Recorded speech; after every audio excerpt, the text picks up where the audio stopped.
wabarakatuh. Halo teman-teman semuanya, gimana kabarnya dimanapun Anda berada.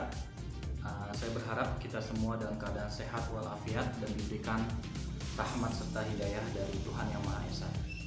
Teman-teman semua, kembali lagi bersama saya Ahmad Raihan dalam channel Belajar Hukum. Insya Allah di video kali ini kita akan membahas kembali mengenai hukum lingkungan. Lalu pada video kali ini juga kita akan membahas mengenai 3 hal, atau sudah kita siapkan 3 materi untuk teman-teman pelajari. Yang pertama adalah kita akan mempelajari asas-asas dari hukum lingkungan. Yang kedua, kita akan mempelajari sasaran dari pengelolaan lingkungan. Dan yang ketiga, kita akan mempelajari terkait dengan ruang lingkup dari hukum lingkungan itu sendiri. Oke, tanpa berlama-lama lagi, mungkin langsung saja kita mulai ke pembelajarannya. Dan harapan saya teman-teman semua bisa mengikuti pembelajaran ini dari awal hingga akhir, sehingga bisa memperkaya keilmuan teman-teman terkait dengan hukum lingkungan. Oke?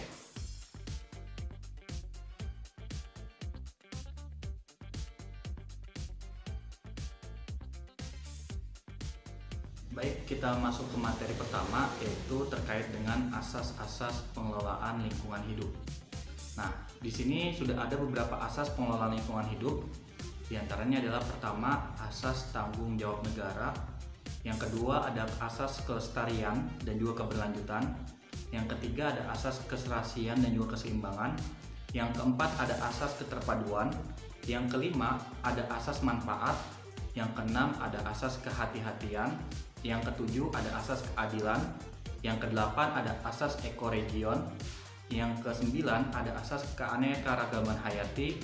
Yang ke-10 ada asas pencemar membayar. Yang ke-11 ada asas partisipatif. Yang ke-12 ada asas kearifan lokal. Yang ke-13 ada asas tata kelola pemerintahan yang baik. Dan yang ke-14 ada asas otonomi daerah. Nah, asas-asas tersebut yang akan kita bahas satu persatu pada video kali ini. Jadi silakan didengarkan dengan baik. Pertama, masuk dengan asas tanggung jawab negara. Nah, di sini yang dimaksud dengan asas tanggung jawab negara adalah negara menjamin pemanfaatan sumber daya alam akan memberikan manfaat yang sebesar-besarnya bagi kesejahteraan dan mutu hidup rakyat, baik itu generasi yang masa kini atau saat ini kita ya, ataupun maupun generasi masa depan atau nanti anak cucu kita. Yang kedua, bahwasanya negara menjamin hak warga negara atas lingkungan yang baik dan sehat. Jadi negara benar-benar menjamin bahwasanya kita sebagai warganya itu berhak atau harus mendapatkan lingkungan yang baik dan juga sehat. Yang ketiga adalah negara mencegah dilakukannya kegiatan pemanfaatan sumber daya alam yang menimbulkan pencemaran dan atau kerusakan lingkungan hidup. Jadi itu tadi adalah pengertian dari asas tanggung jawab negara. Ada 3 hal. Pertama, penjaminan pemanfaatan sumber daya alam. Yang kedua, penjaminan hak warga negara untuk mendapatkan lingkungan hidup yang baik dan sehat. Dan yang ketiga adalah jaminan dari negara untuk mencegah adanya perusakan terhadap lingkungan. Ya, itu adalah pengertian dari asas tanggung jawab negara. Selanjutnya masuk ke asas kedua, yaitu asas kelestarian dan keberlanjutan. Yang mana di sini artinya adalah bahwa setiap orang memikul kewajiban dan tanggung jawab terhadap generasi mendatang dan terhadap sesamanya dalam satu generasi dengan melakukan upaya pelestarian daya dukung ekosistem dan memperbaiki kualitas lingkungan hidup. Ya, jadi kalau lihat dari asas ini, semua orang itu memikul kewajiban untuk menjaga kelestarian alam yang ada di sekitar kita dan khususnya yang ada di negara Indonesia ini, serta harus mendukung atas terjadinya keberlangsungan atau keberlanjutan dari pelestarian alam tersebut, sehingga alam yang kita tempati, yang kita hidup itu bersama-sama dengan alam ini sendiri, itu dapat terjaga kelestariannya juga. Selanjutnya ada asas yang ketiga, yaitu asas keserasian dan juga keseimbangan, yang mana di sini dimaksud dengan asas keserasian dan keseimbangan adalah bahwa pemanfaatan lingkungan hidup harus memperhatikan berbagai aspek seperti kepentingan ekonomi, sosial, budaya, dan perlindungan serta pelestarian ekosistem. Ya, kalau misalkan teman-teman lihat dari asas ini bisa kita ambil kesimpulan bahwasanya memang dalam pengelolaan lingkungan hidup itu benar-benar harus ada keserasian dan juga keseimbangan. Serasinya itu di mana? Serasinya itu berarti antara lingkungan hidup itu sendiri dengan pemanfaatannya itu benar-benar harus serasi. Tidak boleh saling berlawanan dan juga harus seimbang. Tidak boleh ada yang lebih besar ataupun ada yang lebih dominan. Jadi kalau misalnya ini harus adil ya antara pemanfaatannya, entah itu dari aspek ekonomi, sosial, budaya, dan perlindungan, serta pelestariannya ya. Jadi ada keseimbangan antara ekonomi, sosial, budaya dengan perlindungan dan pelestarian ekosistemnya, sehingga bisa terjadinya balance atau keseimbangan. Asas selanjutnya yaitu adalah asas keterpaduan, yang mana yang dimaksud dengan asas keterpaduan adalah bahwa perlindungan dan pengelolaan lingkungan hidup dilakukan dengan memadukan berbagai unsur atau menyinergikan berbagai komponen terkait. Ya. Kalau misalkan dilihat dari asas ini, berarti bisa kita ambil kesimpulan bahwasanya memang dalam pengelolaan lingkungan hidup itu harus ada keterpaduan antara pengelola yang satu dengan pengelola yang lain, antara pemerintah pusat dengan pemerintah daerah dan juga dengan warga masyarakat dalam mengelola lingkungan hidup. Jadi tidak bisa hanya 1-2 orang saja atau hanya 1-2 lembaga, tapi harus semuanya ikut andil dalam pengelolaan lingkungan hidup. Karena ini adalah alam kita bersama, bukan alam sendiri-sendiri atau bukan alam orang lain. Jadi ini adalah alam kita bersama dan kita yang harus menjaganya. Kemudian ada asas yang selanjutnya, itu asas manfaat, yang mana artinya adalah bahwa segala usaha dan atau kegiatan pembangunan yang dilaksanakan disesuaikan dengan potensi sumber daya alam dan lingkungan hidup untuk peningkatan kesejahteraan masyarakat dan harkat manusia yang selaras dengan lingkungannya. Jadi kalau misalkan dilihat dari asas ini adalah bahwasanya dalam pengelolaan lingkungan hidup itu kita harus bisa untuk menyesuaikan manfaat yang ada di dalam alam itu sendiri. Tetapi dapat dilihat di sini itu harus disesuaikan antara potensi sumber daya alamnya serta peningkatan kesejahteraan masyarakat yang tinggal di sana. Jadi masyarakat ini boleh mengambil manfaat dari alam, tetapi harus tetap disesuaikan dengan perlindungannya atau perlindungan lingkungannya. Jadi tidak apa-apa untuk mengambil manfaat dari alam itu sendiri, karena itu sudah sebuah hal yang natural ya, atau hal yang alami, bahwasanya manusia ini memang sebagai pengelola atau khalifah di muka bumi ini. Jadi memang benar-benar harus menjaga dan boleh mengambil manfaatnya, tapi harus diingat tidak boleh sampai merusak alam itu sendiri. Selanjutnya ada asas kehati-hatian, yang mana artinya di sini yang dimaksud dengan asas kehati-hatian adalah bahwa ketidakpastian mengenai dampak suatu usaha dan atau kegiatan karena keterbatasan penguasaan ilmu pengetahuan dan teknologi bukan merupakan alasan untuk menunda langkah-langkah meminimalisir atau meminimalisasi atau menghindari ancaman terhadap pencemaran dan atau kerusakan lingkungan hidup. Ya, berarti kalau misalnya dilihat dari asas ini berarti kekurangannya kita dalam mengetahui tentang ilmu pengetahuan dan teknologi itu tidak bisa dijadikan sebuah alasan untuk menghindari atau meminimalisir terhadap ancaman pencemaran atau kerusakan lingkungan hidup. Yang artinya mau kita tahu seperti apapun tentang ilmu pengetahuan dan lingkungan, mau itu entah itu sedikit ataupun banyak, maka kita tetap harus untuk berhati-hati dalam mengelola alam ini sehingga tidak terjadi kerusakan atau pencemaran lingkungan ya.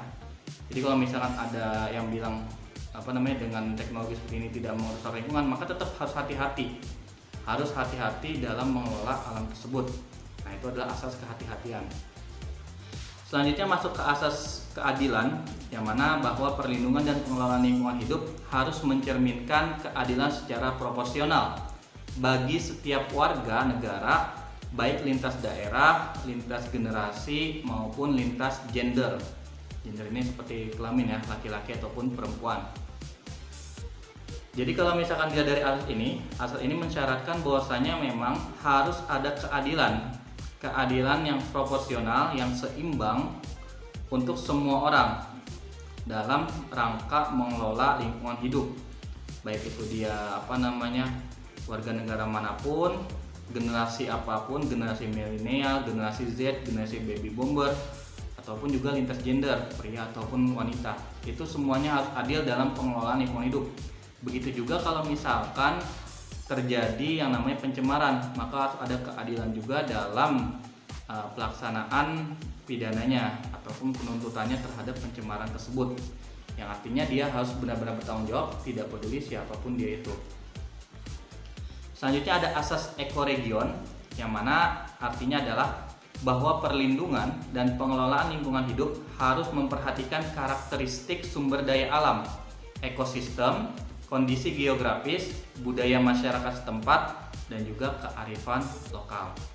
Nah, kalau misalkan dilihat di sini berarti sudah jelas ya, eko dan juga region ya. Artinya adalah pengelolaan lingkungan hidup yang berbasiskan kepada karakteristik tempat di mana dia dikelolanya. Jadi kalau misalkan melihat asas ini, maka setiap pengelolaan lingkungan hidup itu benar-benar harus disesuaikan dengan wilayah tempat pengelolaan tersebut.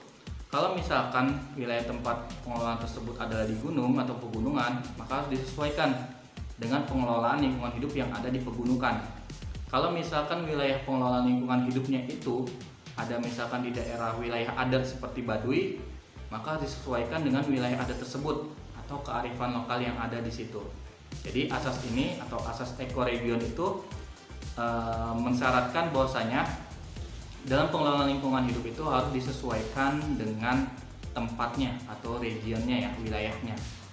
Selanjutnya ada asas keanekaragaman hayati, yang mana artinya adalah bahwa perlindungan dan pengelolaan lingkungan hidup harus memperhatikan upaya terpadu untuk mempertahankan keberadaan, keragaman, dan keberlanjutan sumber daya alam yang terdiri atas sumber daya alam hayati atau nabati dan sumber daya alam hewani yang bersama dengan sumber atau unsur non-hayati di sekitarnya yang secara keseluruhan membentuk ekosistem. Nah, dari asas ini bisa dilihat bahwasanya dalam pengelolaan lingkungan hidup pun kita harus memperhatikan entah itu lingkungan hidupnya itu hayati ataupun lingkungan hidupnya non-hayati. Kalau misalkan hayati berarti kan adalah lingkungan hidup yang sumber daya alam yang berupa nabati atau tumbuh-tumbuhan ya, dan hewani yaitu hewan-hewanan ya. Nah, ini harus diperhatikan juga sehingga nanti yang hayati dan non hayati itu akan membentuk yang namanya sebuah ekosistem, dan ekosistem ini penting sekali dalam pengelolaan lingkungan hidup. Jadi benar-benar harus diperhatikan upaya untuk mempertahankan keduanya, bukan hanya mempertahankan hayatinya saja, yaitu mempertahankan tanaman, mungkin ada tanaman yang langka ataupun hewan yang langka, tetapi juga memperhatikan non hayatinya seperti tempatnya. Itu juga harus diperhatikan sehingga terjadi keterpaduan dalam proses pengelolaan lingkungan hidupnya ya. Selanjutnya ada asas pencemar membayar, yang mana asas ini memaksudkan bahwa setiap penanggung jawab yang usaha dan atau kegiatannya menimbulkan pencemaran dan atau kerusakan lingkungan wajib menanggung biaya pemulihan lingkungan. Nah, kalau misalnya dia dari asas ini udah mudah sekali untuk kita jelaskan ya. Berarti memang ketika ada seseorang ataupun kegiatan yang menyebabkan pencemaran lingkungan, maka orang tersebut atau kegiatan tersebut yang wajib untuk menanggung biaya pemulihan lingkungannya. Jangan sampai pemerintah yang menanggungnya, ini agak lucu sebenarnya. Kemudian saja ada asas partisipatif, yang mana artinya adalah bahwa setiap anggota masyarakat didorong untuk berperan aktif dalam proses pengambilan keputusan dan pelaksanaan perlindungan dan pengelolaan lingkungan hidup, baik secara langsung maupun tidak langsung. Nah, kalau dari asas ini berarti memang diajak untuk setiap warga negara, khususnya yang ada di Indonesia ya, untuk ikut berperan aktif, partisipatif dalam menjaga lingkungan hidup, baik itu langsung maupun tidak langsung. Langsung bagaimana? Langsung maksudnya adalah langsung turun ke jalan ya. Seperti melakukan pembersihan lingkungan, bergotong royong untuk membersihkan lingkungan, mengambil sampah di pantai, ataupun tidak langsung seperti mendukung gerakan-gerakan yang ada. Jadi kalau misalkan dalam Islam itu bilang, kalau misalkan kita bisa untuk melakukan sebuah kebaikan, maka lakukan saja kebaikan itu. Tapi kalau misalkan tidak bisa, maka cukup diam dan doakan saja. Seperti itu. Selanjutnya ada asas kearifan lokal. Nah, yang dimaksud dengan asas kearifan lokal adalah bahwa dalam perlindungan dan pengelolaan lingkungan hidup harus memperhatikan nilai-nilai luhur yang berlaku dalam tata kehidupan masyarakat. Ya, udah jelas sekali. Berarti kalau misalkan ada sebuah pengelolaan atau perlindungan dari lingkungan hidup, pengelolaan lingkungan hidup, maka dia harus memperhatikan kearifan lokal yang ada di daerah tersebut. Karena memang Indonesia ini termasuk yang salah satu menganut sistem hukum adat ya, atau adanya kearifan lokal. Jadi kalau misalkan kita datang ke daerah yang masih ada kearifan lokalnya kuat, seperti ada suku Baduy kalau di Banten ya, itu maka benar-benar harus diperhatikan dalam pengelolaannya. Jangan sampai kita melanggar etika-etika atau adat-adat yang ada di sana, karena itu nanti bakal bisa memicu sebuah hal yang tidak diinginkan. Selanjutnya ada asas tata kelola. Asas tata kelola pemerintahan yang baik, yang artinya adalah bahwa perlindungan dan pengelolaan lingkungan hidup dijiwai oleh prinsip partisipasi, transparansi, akuntabilitas, efisiensi, dan juga keadilan. Jadi kalau misalkan dilihat dari asas tersebut atau asas tata kelola pemerintahan yang baik, maka memang harus sesuai dengan prinsip-prinsip asas-asas umum pemerintahan yang baik dalam mengelola lingkungan hidup ini. Dan saya rasa teman-teman semua sudah pernah mempelajari asas-asas umum pemerintahan yang baik di dalam perkuliahan yang lainnya. Terakhir ada asas otonomi daerah, yang mana artinya adalah bahwa pemerintah dan pemerintah daerah mengatur dan mengurus sendiri urusan pemerintahan di bidang perlindungan dan pengelolaan lingkungan hidup dengan memperhatikan kekhususan dan keragaman daerah dalam bingkai negara kesatuan Republik Indonesia. Kalau misalkan dilihat dari asas tersebut, berarti memang pemerintah daerah atau pemerintah regional memiliki hak untuk mengelola lingkungan hidupnya sendiri. Kenapa? Karena memang pemerintah daerah adalah yang lebih tahu terkait dengan pengelolaan lingkungan hidup di daerahnya masing-masing. Tidak mungkin kan kalau misalnya pusat itu mengatur sekitar 34 provinsi yang ada di Indonesia ini dan mengatur lebih dari berapa ratus kota yang ada di Indonesia ini. Maka dari itu adanya asas otonomi daerah ini sangat penting sekali dalam pengelolaan lingkungan hidup di daerah masing-masing.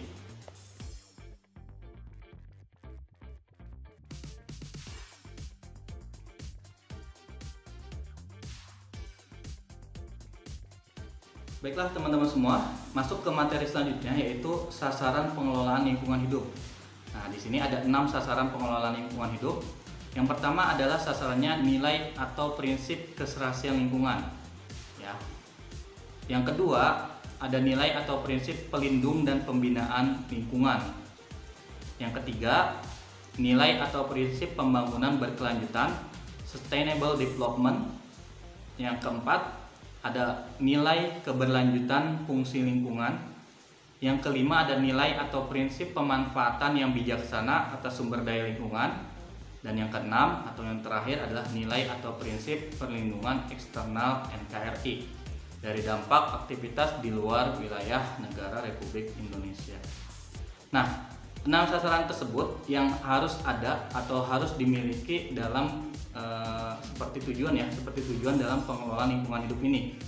Dan saya rasa 6 lingkungan itu sudah familiar sekali di telinganya teman-teman semua.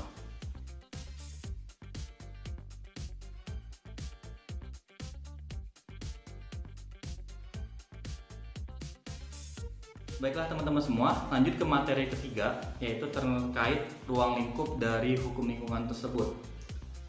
Kalau misalkan di sini yang saya baca di dalam buku tentang hukum lingkungan, ruang lingkup hukum lingkungan ini adalah manusia dan juga perilakunya sebagai komponen lingkungan. Mengapa manusia dan perilakunya sebagai komponen lingkungan itu menjadi ruang lingkup dalam hukum lingkungan? Hal itu karena manusia tanpa perilakunya itu tidak mungkin bisa mencemari lingkungan. Tetapi karena manusia melakukan berbagai hal, berbagai kegiatan di atas muka bumi ini, ya karena kegiatan itu adalah perilaku manusia itu sendiri ya, maka terjadi yang namanya pencemaran. Jadi manusia atau kita dengan perilaku kita itu adalah ruang lingkup dari hukum lingkungan itu sendiri. Walaupun dalam kenyataannya juga kita nggak bisa memungkiri juga ya, banyak juga kejadian perusakan alam ataupun bencana alam yang disebabkan karena hal-hal lain seperti banjir, gempa dan sebagainya. Tapi lebih banyaknya itu terjadi karena ulah-ulah dari tangan-tangan manusia. Maka yang menjadi ruang lingkup dari hukum lingkungan ini adalah manusia dan juga perilakunya, perilaku kita sebagai manusia. Jadi seperti itu.